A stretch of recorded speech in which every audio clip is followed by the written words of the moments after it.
Well, what I really enjoyed initially was just some of the formatting of the just formatting. For example, rather than using the word chapter, you used episode. And I just love that because episode to me is like it shows that it's interconnected, like that there's a line or a thread going through each one. Because chapter to me can be a silo. So I thought that was such a different way. I never read a book that had episodes. So I thought that was just in terms of format. And I also love, I'm going to go more literal before I go. I love that you started off with the idea of starting with these learning targets. Like it already put my mind saying, okay, this is how you're going to channel your thinking. And then always having those three verbs. It was like engage, examine, and act. And that set up the structure for how I knew I was going to unpack what I was reading. So for me, between the episodes and the way you started each one of those episodes, I found it embraced me, my mindset and how I learn. The other concept that I thought really caught my eye was your use of imagery, like the lantern. I love that analogy. You said the lantern of curriculum, and I was like, what a great idea. So I imagine a lantern leading the light of how students will learn. I think another one you mentioned was the idea that curriculum was a rooted path versus a well-worn track. Love that.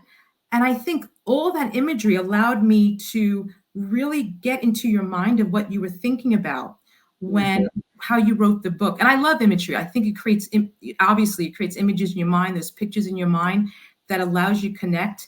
Another one I love. You talked about librarians weeding the collection. That was brilliant. Because you ever go into a library, you pull a book from like 1743, but it really shouldn't be a book still on the shelf.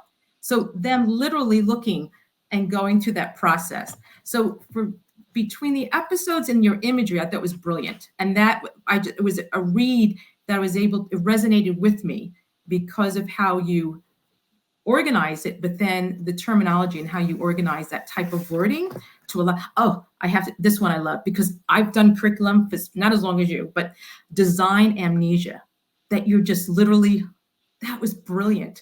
So I think for someone reading it, the imagery caught me. That was something that really grabbed me from the start of reading the book.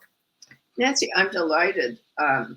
One thing about the way we did that and how wonderful it is you caught that right away is we felt we needed to model the very thing we were talking about.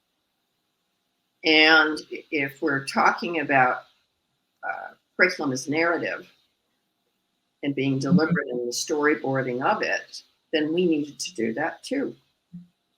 And here's something I'll just say.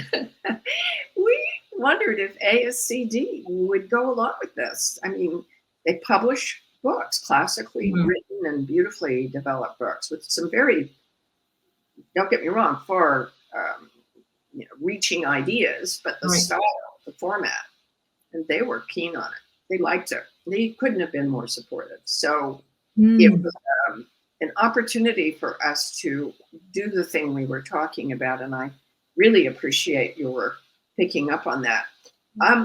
In the book itself, the titling has the streamlining, and then it has the storyboarding in the tagline. These are the two big concepts that we see are quite married in many ways.